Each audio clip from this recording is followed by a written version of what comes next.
Talk Cos Minahan and her panel of guests bring you leading-edge astrology conversations through a journey of soul growth patterns connecting astrology's energetic cycles. Get ready to understand your path in the cosmic roots of the stars.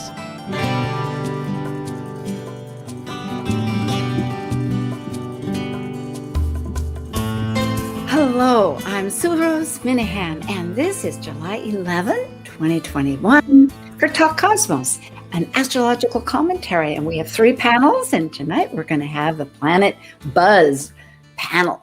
Wonderful group where we talk about the planets, and we have 2 right in our face coming up. In 2 days, on the 13th, Venus, Aphrodite, as the Greeks would call the planet of love, and the planet of our desires and our attractions, ruling both Taurus and Libra, is in Leo, that energetic fire sign that the sun rules, that wants us to rise to our manifested glory. Yes, because there's purpose. We're alive. We have a purpose to contribute just for our own life, to enjoy, to play, to enjoy that. And Mars, they're the cosmic lovers, as we call them, and we'll talk about that during this conversation coming up, is also in Leo. Every 2 years they meet up. That's our action. It's like assertive, receptive, however you want to see it. We all have this. It's part of the universe. And once again, in every way, we reflect the universe, and the universe is reflected in us. So without any more to do about this courage of being in creativity, because we're leaving other times, now it's time for Planet Buzz. Focusing on planetary ecliptic orbital cycles and planetary pairs called synodic cycles connecting the planets at the same degree that begin our relationship, these are the members of Planet Buzz. I'm Sue Rose Minahan, host of Talk Cosmos, an evolutionary astrologer and consultant, plus a certified color energy coach. I explore creative expression as an artist, a musician, and write abundantly, stories to poetry. I love investigating mythology's language, philosophizing eternity, and I'm a perpetual student of life, seeing oneness of body, spirit of people, animals, and nature. I'm Lesley Francis, author of the 2019 and 2020 Llewellyn Sun Sign books, a practicing professional astrologer intuitive, a lecturer, and host of my own podcast, Coloring Outside the Box. My lifelong search to understand what it is to be human led me to develop my own approach to astrology called purpose-centered astrology. I passionately seek to support people in their greatest act of creativity, living life, through consultations and webinars. Creator of star cards, I love talking and making people laugh. And I'm Dr. Laura Tad. I have a PhD in human science and work as a spiritually oriented psychological astrologer with people around the world. I teach and lecture on astrology both in person and remotely. I have a blog. I have written for the Mountain Astrologer, Celestial Vibes, and Tarot.com. Additionally, I am the educational coordinator for Live Life Resources, an educational nonprofit specializing in resiliency training, education, and research. And as the ancient Hermetic code reveals, as below, so above. As above, so below. Yes, yes, yes. These truisms. Well, thank you, and hello to you both. It is great to be here. It's like, oh my goodness, it's great to have a team, and especially such great, oh, you're both wonderful. Here we are, Mars and Venus every 2 years. And I think, I had not told people, the subject is from process to passion. And I think so many ways to begin. And Laura, you had brought up this factor that there's gaps in the years that because of Mars' elliptical journey, transiting this around the sun, that we're not always frequenting this time in Leo. The last time was in 2015. So there's been a series of about every 2 years since then in Virgo. So maybe we should begin talking a little bit about where we've been and so where we're heading about the Virgo. If anybody wants, yeah. I hear you, Sure. Lesley. Yeah. Oh, okay. Yeah. Sure. Well, just that. So this conjunction of Mars and Venus happens roughly every 2 years, but it hasn't happened in the sign of Leo since 2015, and that the last few conjunctions happen to be in Virgo. So in addition, so it's also, even though it's a conjunction that happens fairly frequently, it's their conjunction in Leo is far less frequent. And so there is this shift in energy as we've moved out of this sort of their alignment with each other in hyper analytical, very potentially reserved Libra or Virgo, into, not at all reserved Leo. So I do think that this is a big shift with these archetypes. Yes, absolutely. Oh, go ahead, Lesley. Well, I was just going to say that, we're talking about initiating a new cycle, just so that we're clear that's what we're doing. And so we're moving from earth into fire, which is always an interesting juxtaposition, because earth likes everything to be concrete and centered and grounded, and fire is not that interested in that particular concept. It's interested in taking action. And of course, we're talking about this being in a fixed sign. So it's about creativity. It's about passion. It's about, what do you love? And are you going to do what you love? And what are you prepared? Again, and Virgo is about preparation. It's about preparedness. So in the last, since the last conjunction in 2019, we should be ready. We should have pared down what our purpose is or what we think we want to do. And now this is like lighting the fire so that you can carry on and do it. Sounds invigorating. It's invigorating. I was checking back with 2015, and I noticed that there were, I pulled up what were the creative things, and because maybe it was recent, because 2015 shared both early in the year Leo and then later in the year Virgo, and then it went on 2017 and 19, as you just referenced. So we've had a lot of this introspection, how to fix, how to correct, how to make things perfect. And maybe too, because of 2015, at that time, there were some artistic events that seemed to be in this article of Europe, which for a while there, we weren't really hearing much about Europe. I mean, there's been COVID, but still. And it said that one of them was Banky's Dismal Land, which I had never heard of, but that's one reason I'm so glad for this opportunity to find out about things that are affecting the world. And it was a mock. They were mocking tales on the standard adventure park, a little bit dismal and a little bit warped, you could say, some of it. But nonetheless, it had a huge attendance. In fact, it had to stay overnight. I mean, it had to open, the museum opened up during its, for the first time. And oops, no, that's the next one. At any rate, it was warped, right? But the point was, is they recycled all those fixtures. I'm thinking about what a statement that kind of led from this opportunity of humor and creativity and using it as a platform that was sort of going into the mental ideas of the creativity part. And then they used all those fixtures and they sent them to refugee camps to build shelters. And I can't, Calais, where that is, maybe, I'm not sure what country, probably in Europe, southern parts. No, that was it's fascinating. Colombia. Mm-hmm. It's Colombia. Oh my goodness, all the way across to South America. Amazing. At least I think so. If my geography memory is working properly. Very good.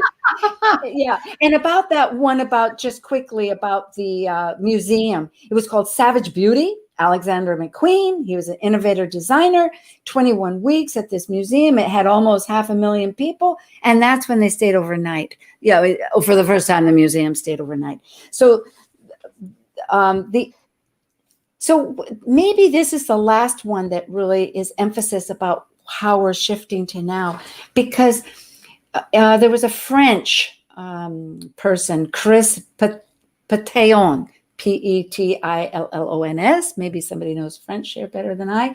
And so he must have been in England, had the Covenant Garden Market Pavilion. They had 100,000 white balloons over 2 months. And it was this cloud. But I was just reading in an environmental thing for Hawaii here this morning, that clouds, a metaphor for life, changing, moving, always. And once cleared, even with the worst storms, bring us out the sunshine. So here we are again, 2021, with a little sunshine ray, right? Happening. You can't hear? I forgot to unmute myself. Sorry about that. Yeah. I guess we're going from silence into expression. Anyway. I love it. Great metaphor. So, we've had massive heat wave all across North America. Yeah, I think that's a huge part of this. So I'm not a weather astrologer, although I do know one, but I just think it's interesting because sometimes we forget to look outside ourselves as well to see what's happening in the physical world so that it will mirror back to us what's really going on. So apparently things are really going to heat up. Yeah, on a personal level, you're looking at your own creativity. And of course, for me, Virgo is always what works for you. So if we've had quite a lot of figuring out what works for us, and perhaps I hate to use the word perfected, but have created enough space and place for that joy, for that fire energy to really begin to express itself. And so because we're in the if we're talking about phases, this is like the new moon, the new phase. Yeah. And so be open to whatever is going to feel like it's rising up out of your solar plexus. It just has to be done. Yeah, I think that new expression of creativity, one of the things I discovered in looking at sort of the last several cycles of this conjunction in Leo is, so the most recent one in 2015 was when Stephen Colbert replaced David Letterman. And the one before that was as far back as 91. There was this huge gap, and Leno replaced Carson. Wow. Amazing. Yeah, that is. And I saw quite a few things too, but that's like, what a spokesperson. That's really true. And so this new creative expression, right? They had similar platform, totally different delivery, and this birthing of a new humor, new play, right? Which is that Leonian archetype. Yeah. And because it is just it's courage of being and creativity.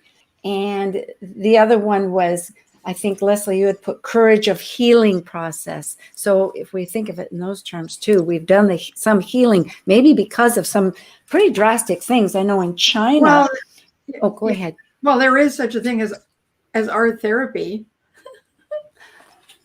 Absolutely. So, it'd be, if you're working on any parts of yourself, understand that creative process is about creating new pathways for all kinds of things. It doesn't, because of course, Leo is not going to fall in the same place in everybody's chart. So, and of course, a little bit later, I guess we'll be talking, as we generally do, about where it hits in our charts and any observations we might have. But I don't know. I mean, honestly, I'm pretty excited, and because I'd like to have a little life and fire. It's true. We all need fun.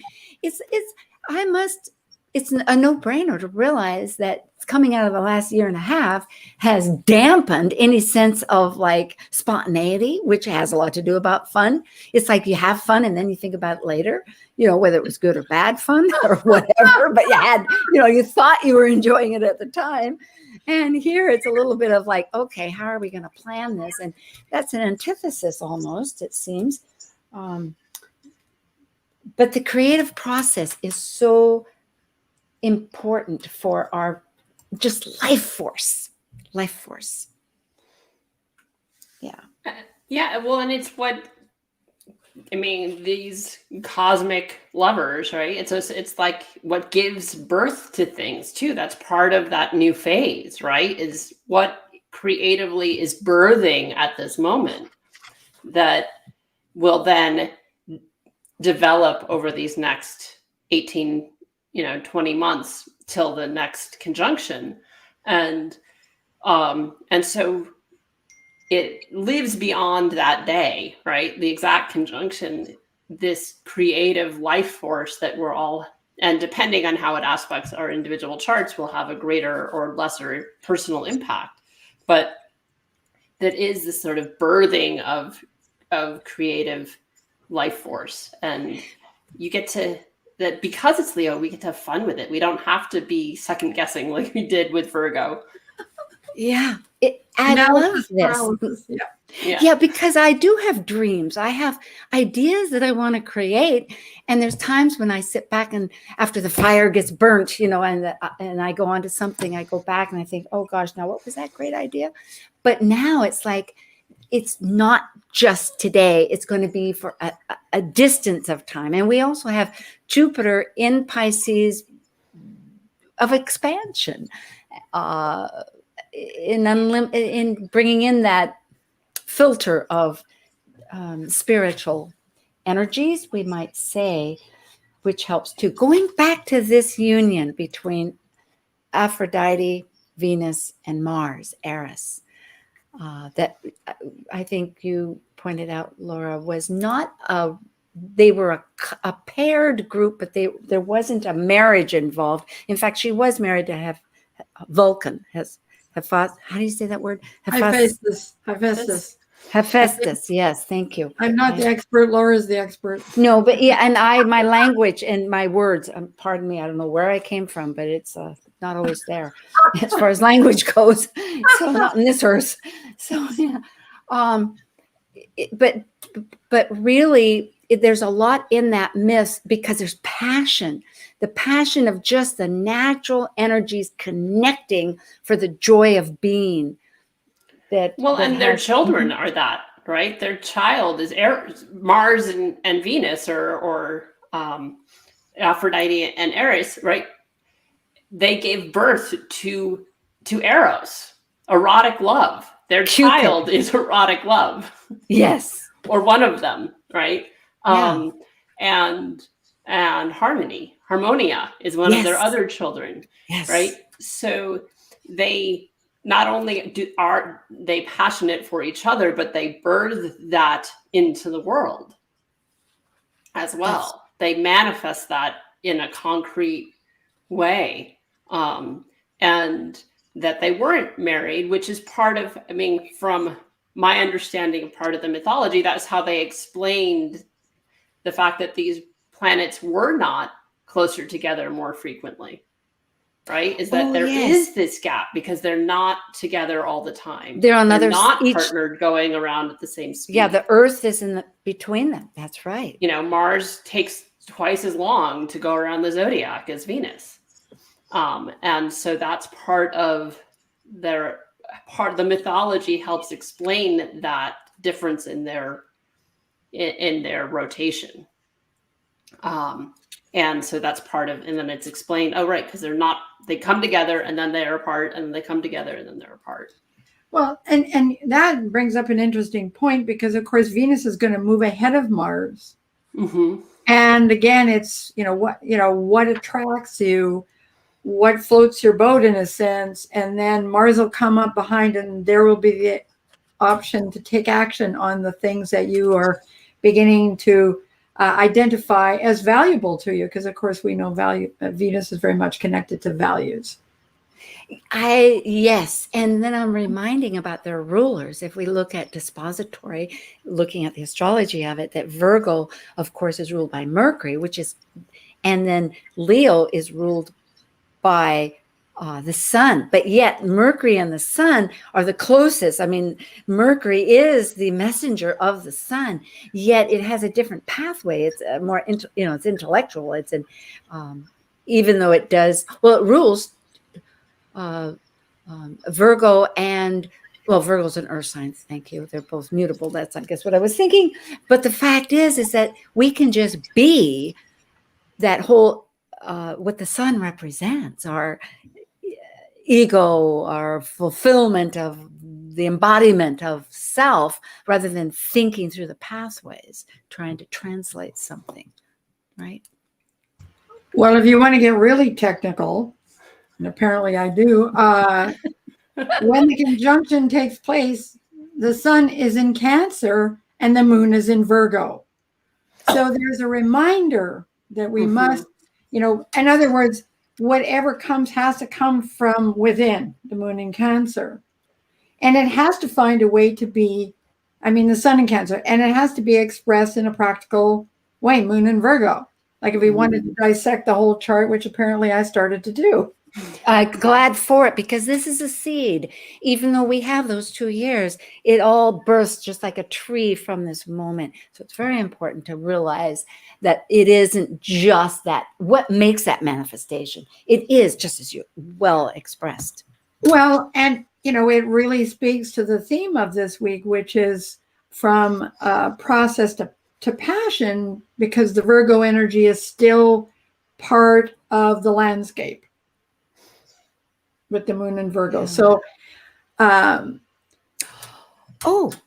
excuse me. I don't know how much time do we have. I could pull up the chart, because I remember that last year in 2015, or no, not 2019, that it was in Virgo, that the moon is conjunct what their degree was, I think. So what you're saying is really in effect.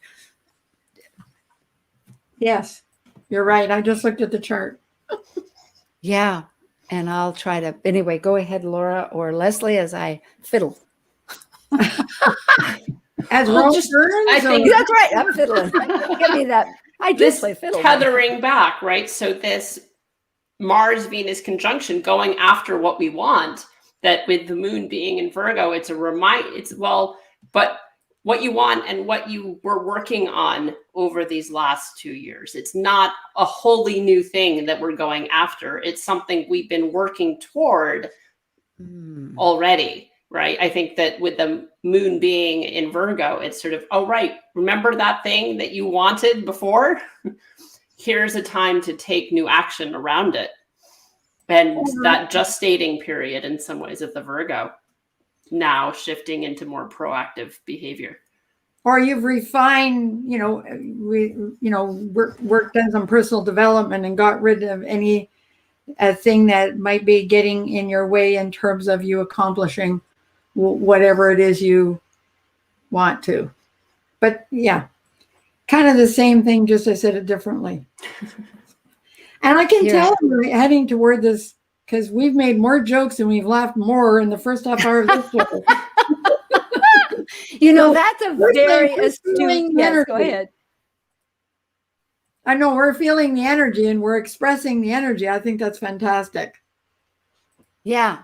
Here, let's see if I can pull this up, and we can. Okay, there's always a method of our a process. Isn't that true? Talking about process, it's like with this. We're so affected with everything electronic, computers, and it's always a process. It's like just to get to that creative moment. Okay, am I complaining or expanding? I don't know which. Okay, here we go. Okay, can you see it? There it is. It's Venus. No. Oh, here we go. Here it comes. Okay, so there it is. Yeah, now, okay, let me see. Maybe I should swap it. I hope I did it right. Okay, so we have on the middle one, the Venus-Mars on the 13th, and on the East Coast, it's going to be 9 in the morning, 9:32, and 33 if you want to get really detailed. Go ahead. I have to correct you. I'm sorry, I forgot to send you an email to tell you that's what time it is in London. 9:32. AM in London? Yep. Oh, that's even better yet, because it's worldwide. Okay, well, pardon me, everybody. See, that's another thing. Creativity is like jazz. I used to play some music or jam a lot and whatnot, and you don't get stuck on the details. It's like, it's like control nothing, create everything. I even wrote that down on a little piece of paper. It's in my purse. Right. And all of a sudden I'll wonder, what is this piece of paper? Oh yeah, that's right. Hey, that perfectly describes where we were and where we're going. Yeah. So here on this chart, the last conjunction, and there is a little bit of discrepancy here, but or is there or not? Let me think. What are we doing? Oh yeah. Okay. It was at 4 degrees Virgo, but right now the moon. Is it 2? Yeah. So it's very It'll be close. 2. Yeah. And even the sun at yeah. that time was conjunct that, but now emotionally. So what we're saying is we get this new chance to experience this Leo energy kind of touching in with how we're feeling about things. That could be a little bit, oh, well, we'll have to manage it, won't we?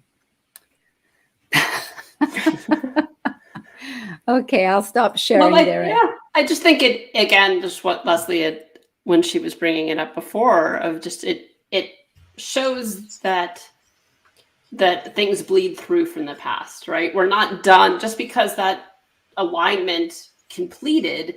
We're not done with what it brought in, and it may even things may show back up as those points get re-triggered. Yeah. Well, I think that we have a tendency to forget that energy flows.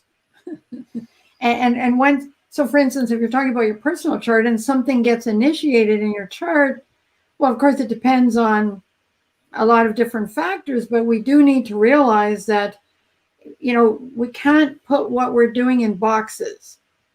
No, it's just like that, going back to that illustration from 2015 about in England, the French man that had the 100,000 balloons that were the clouds, and that it's a metaphor for the ever-changing life. So let the sun shine in. We'll come right back. This is Talk Cosmos with Planet Buzz with Lesley Francis and Dr. Laura Tad. And I'm Sue Rose Minahan. Process to passion. Here we go. Thank you.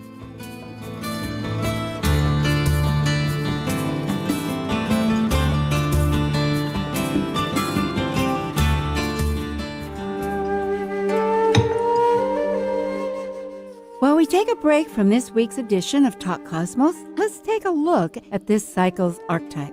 Currently, we are in the period of Cancer. By leaving a cycle based on connecting mental communication to the external, the energy of Cancer involves emotions, which create our personal story through our emotional associations and attachments. As a cardinal water sign that is nurturing, Cancer needs to process emotions in one's own internal rhythm of cycles in order to complete an evolution. Hi, I'm Dr. Laura Tad. Please join me for an 8-week online course in personal mythology. In this course, we will explore some of the myths, the stories that shape who we are and how we walk through the world. Contrary to popular belief, a myth is not a falsehood, but rather a story that holds universal and collective truths. They are the stories woven through time, tethering us to our known ancestors and beyond. Using experiential exercises and reflective writing assignments, in this course you will come to know yourself in a new way. When you understand the story you are living, you can more consciously direct the narrative of your life. This class will be taught in an online platform, as well as over 3 Zoom calls. Class starts July 19th. For more information or to register, please go to my website, mythicsky.com. Talk Cosmos brings you leading-edge astrological conversations with hour-long programs each week on KKNW. The show goes live every Sunday from 1 to 2 p.m. Pacific. Talk Cosmos weekly programs are also available to watch live on Facebook and YouTube, along with daily chats throughout the week on the Talk Cosmos YouTube channel. While you're there, make sure you click like and subscribe buttons so you can get the full Talk Cosmos experience. Or, if you'd rather listen to the show archives with audio only, the entire podcast collection since 2018 is available on most podcast carriers. So, grab your coffee, tea, or kombucha and enjoy the show.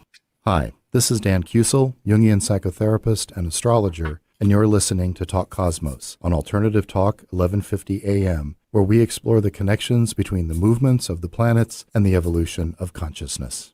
Organic, free range, and fresh daily. Alternative Talk 1150. Hi, I am glad to get back because as I reviewed my notes, we have a ton more to explain or not even to touch base on. But I do want to pick up on this fact that we just heard that wonderful little spot from our wonderful Dr. Laura Tad. And you know, it really does key into the fact that this is an internal dialogue that we're having with ourselves, such as we had brought up with the moon, you know, from process to passion. So it's a great stepping stone right now to help Buddha self. And I think registration ends on next Saturday or something, or Sunday, is it? So Laura, can you talk a little bit more just about this wonderful opportunity that people can contact you at Mythic Sky? And you can find that on Cosmos website if you don't remember. Okay. So the course is in some ways sort of built upon a training I did when I was in graduate school. And it's using, through guided imagery and journaling and various readings, ways of exploring some of the stories, some of the archetypes we all carry, which, you know, are also expressed astrologically. In this particular course, it's more focused on looking at different parts of our lives through story.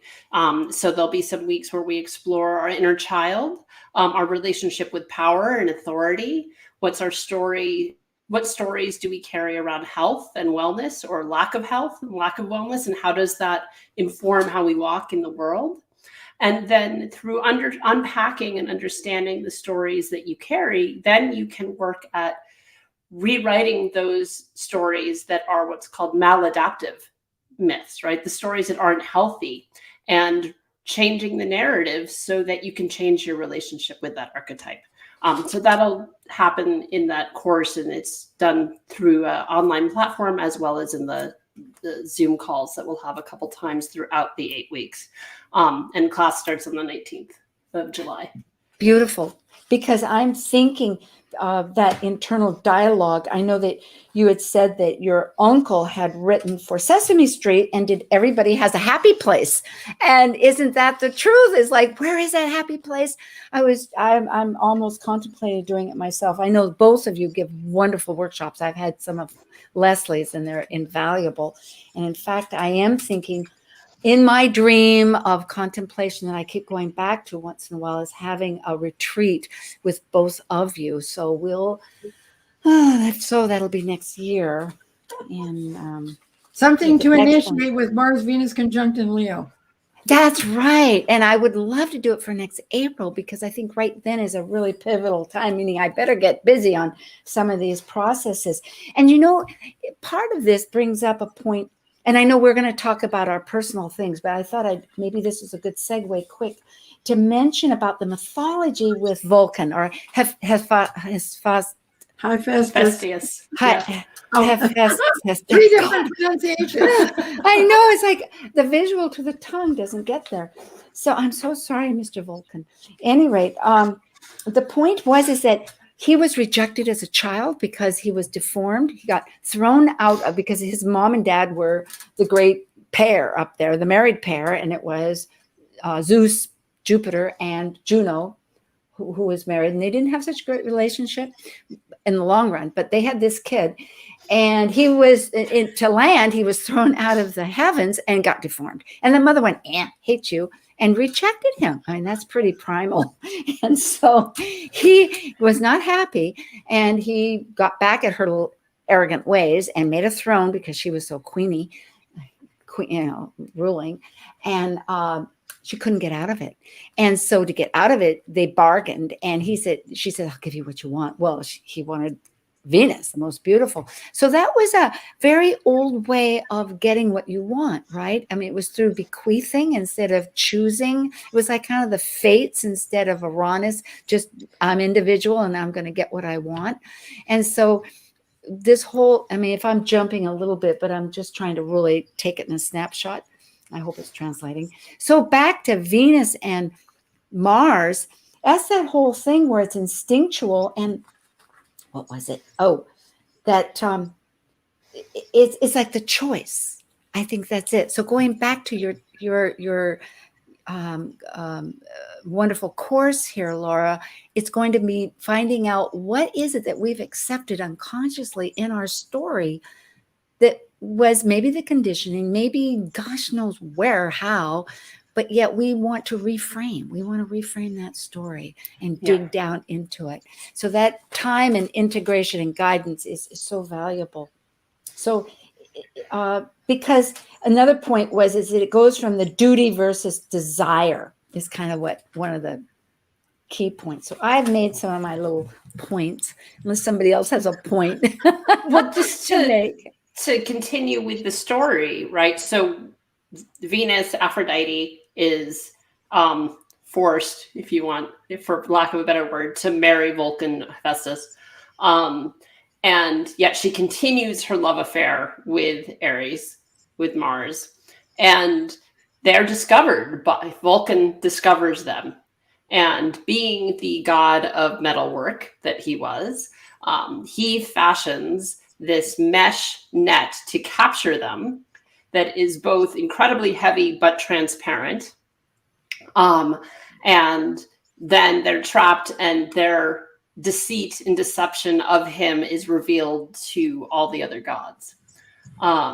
And one of the things that was really interesting to me with that being part of the story was one of the other things that has occurred under a Mars-Venus conjunction in Leo was the Louvre Pyramid being in Paris. The pyramid. Oh, yeah. Which is a transparent sculpture. It's a glass sculpture that is heavy and yet transparent, that is the entry into the Louvre, which is all of this art, which got all of Venus and Leo. That would, and sculptures of Mars and Venus are in the Louvre.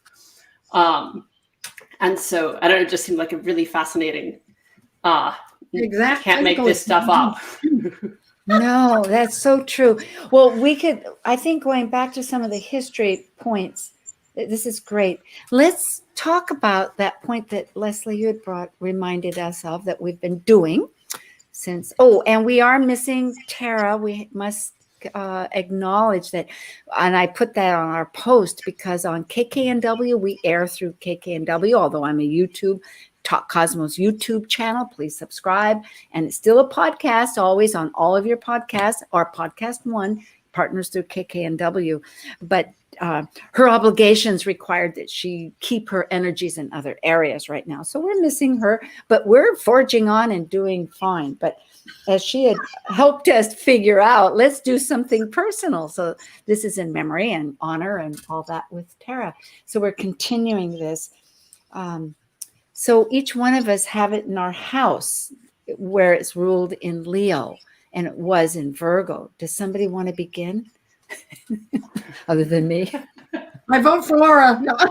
Yeah. Tara, where are you? Okay, Laura. So for this current sojourn, right, this current conjunction, for me falls in my 8th house. Leo rules my 9th, but this conjunction falls in my 8th in most house systems other than pole sign. And so I think for me, a lot of what this is going to be about is I'm involved in several different creative projects, right? In the 8th house being shared resources, and that creativity of the things that I am involved with other people, and what could be birthed out of that monetarily, with it being the 8th house, and really putting my creative energy into working with other people rather than more independently. And with the last few conjunctions having fallen in my 9th house, it would have been much more intellectual and cerebral, and would have been, 2015, I would have just graduated with my doctorate. And the one before that, I would have been in graduate school, which was also in Virgo. And so it was much more intellectual and unpacking how to be creative with the 9 years I spent in graduate school, as opposed to now it gets to be a little more fun and creative. That's a beautiful way, because Yeah, it's exchanging those resources for a purpose. Yeah, it puts it really, it grounds it actually. I was thinking, and also in the eighth house, very much associated with getting undercover, right? It's not just potatoes and onions that you're selling to somebody. It's maybe making a good soup out of it. You're right, Lesley. We are laughing a whole lot more. This feels so good. Yeah, I mean, it may have something to do with even the course launching and how much of that is a deep dive into deeper experience and forgotten stories that we remember. Well, Creative ways of accessing that. I think you said when we talked previously that it's also conjunct your ninth house cusp. So, this is an invitation for people, for you. You get to share your wisdom and facilitate other people doing the journey that you have done and are probably still doing. Yeah. Right. Yeah. Because once you start the process, I always say that if you start a healing process, it takes more energy to stop it than it does to continue it. And I think that's for just about anything that you decide to do. So once you begin something, right? Yeah, for sure. I like that. I like that. That's good food for thought. Well, Lesley, should we vote you next, or shall I? Sure, because there's not too many people left. There's just me. No, I know. I'm waiting. So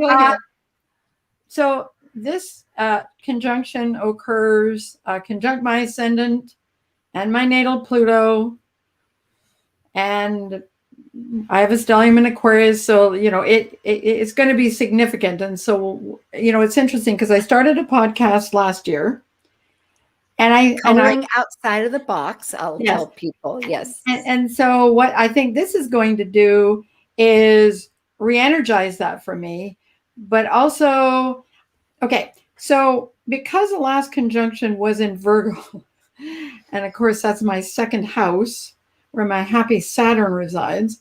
So it was, I feel like it's going to change is what it's going to do. I mean, I honestly, Venus and Mars rule my midheaven IC. Well, you have, plus just joined the board of a national, the oldest national astrology group. Oh no, it's actually international. It's the oldest online international astrology college, which is International Academy of Astrology. Oh, thank you very much. Thank you. So, but I didn't realize how excited I was about it until we started talking about it today. And because it's getting close, and currently the moon is in Leo. So I think that there's going to be, I feel a total transformation in terms of, I don't even know. Like, I think that's part of the Jupiter and Pisces thing, is that you feel the energy and you can see where it's going to be concentrated. And yet there's the joy of discovery, the joy of experiencing what it's actually going to be. Because I think that coming out of Virgo, we really need to stop analyzing everything. I think we talked about this before, and just let your creative fire take you somewhere. Embody it. And there is a cycle, because of course the phasal relationships are important. So this is an initiation. So I'd suggest for any of the people who are listening, who are astrologers, note where it is in your chart and see what it aspects, and then kind of keep track of what Venus and Mars are doing in your chart for the next little while. And for the people who are not astrologers, this might be a really awesome time for you to go get a reading with someone. Well, it's true, because you're just to remind people, you're talking from first house. First house is self. How do we know what we're going to be when we haven't become it yet? Sometimes it's easier to objectify perhaps with some other thing in our life, our home, our business, our groups, this sort of thing. But when it's our self, which is so intangibly combined, and creativity is just that. We are creating, something. So how do you know what that baby's going to be? Well, and it is opposed my Moon Jupiter conjunction in Aquarius. So, and then there's Moon Jupiter opposed Pluto. Yeah. I It's figure involved. in a couple of years' time, I have no clue, but I mean, transformation, when you've got Pluto in your ascendant, you don't got to, well, you do. You can either transform or you can, transform or die. Become into dust. Those So, yeah, it's going to be an Thank you. intense time, but I'm looking forward to it. And it's your turn, Sue. It is okay. Well, mine, like Laura, I have two houses because my rising sign is so late, so that Leo actually rules my 12th. I think it rules my 12th house. It must. At any rate, it's sitting in my 11th house with Pluto there too, because Lesley and I are in the same colleagues. We're colleagues of time. And like that. not a nice way of putting it. Colleagues of time. Yeah, we're going to rephrase this. It's like a little bit. No, So it is everything to do with groups and networking and being creative. So I think that is why I have this desire to, which is always scary to a certain part, because if you think too much before leaping, it's like, how much do you leap? Okay, I'm going to divert myself because looking at the polarity opposite, and it's an opposite house. It's an 11th naturally rule Aquarius. So I think of electrical, and it's the synapses, right, in the brain where they have to leap across to get from one spot to the other. They don't just take a boat and travel, but they're leaping. They're leaping. At least that's my understanding. the 11th house is also about hopes and wishes. Yes. Okay. So I do have big hopes and wishes to. You do. To have and again, it's like both of ours or all of ours.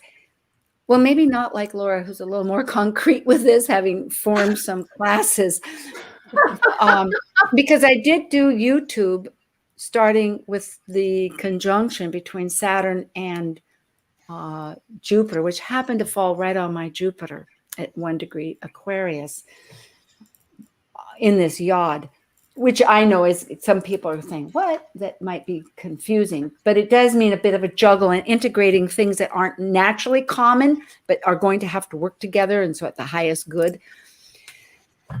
So if I go back to how it has been, 2019, if I go back to 2015, that's when I started formally on a course of astrology on a larger scale to really look at it seriously.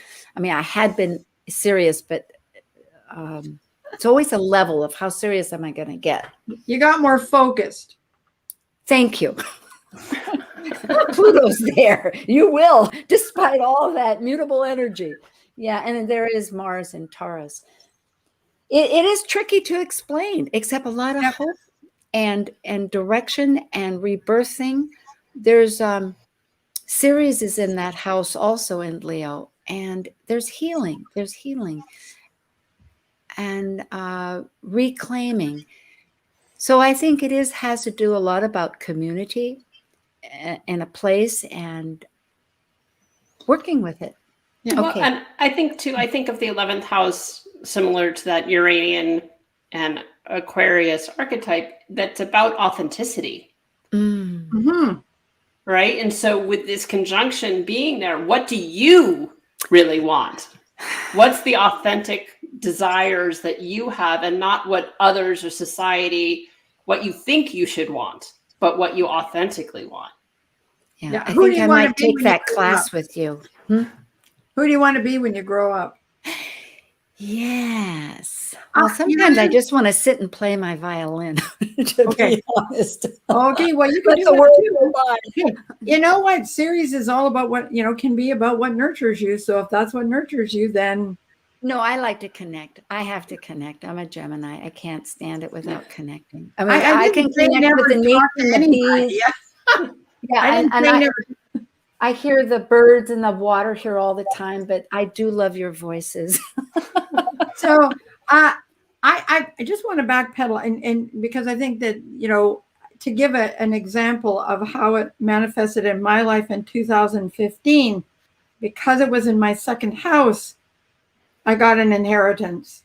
And suddenly my financial picture completely changed.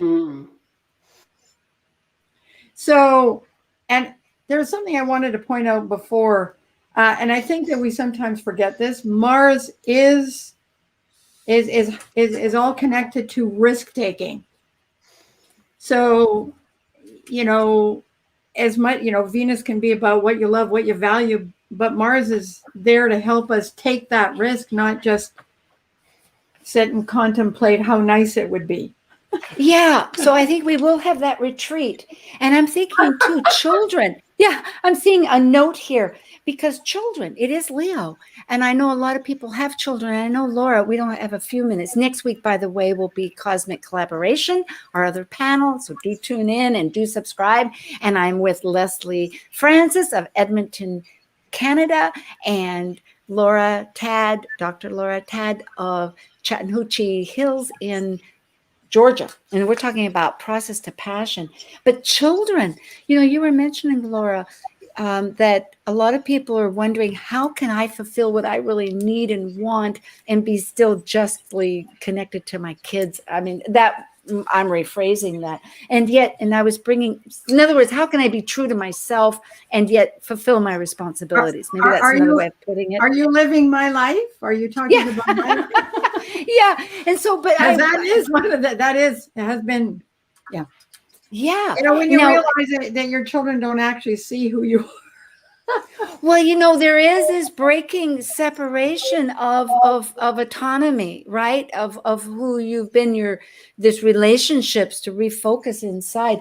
But I am wanting to mention before I give up my last thought here is that I've studied in that parent-child relationship at school past, that children benefit when the parent, particularly the mother in this case, who's a caregiver often, is happy with her life as far as purpose. So if she's working, that does translate to the child. So yes, I always tell my kids they were lucky I worked. Well, no, because I loved what I did. Yeah, that makes a difference, right? Absolutely. There's definitely research on child development that's come out that what is most important, rather than the type of parenting that one chooses to engage with, is that the parent is happy, and that is the greatest marker of the adult child being successful, is if happiness, personal happiness, fulfillment was modeled for them growing up. Well put. Exactly. Versus parents just going through the motions and not. That's an interesting image if you think about, having to, at this point in time, parent the child in you, if there's still those kinds of issues, and remembering that being childlike is not the same as being childish. Absolutely. No, and let's see, where was it? Oh, that goes back to the mythology of consciously choosing what we partner with no obligations or commitment, And then I'm thinking that that we're out of this heads for joy and change and creating and shedding what's superfluous. I think Laura said that. And Lesley, you said instead of lumping people into the collective. So I think all this ties in, yes? If you say so. Our past thoughts. Well, maybe the big thing is not to stereotype. We've put like the two factors here as the male, female, but it's really just receptive, assertive, creative energies. Yes. Well, and it's the electromagnetic connection, right? Even from a planetary perspective, right? We get Venus is copper, Mars is iron. That's how we create electricity. Oh, that's what's in wires, right? Wow. So electrical magnetism, it's literally these planets. I love it. We are leaping through the synapses. Okay.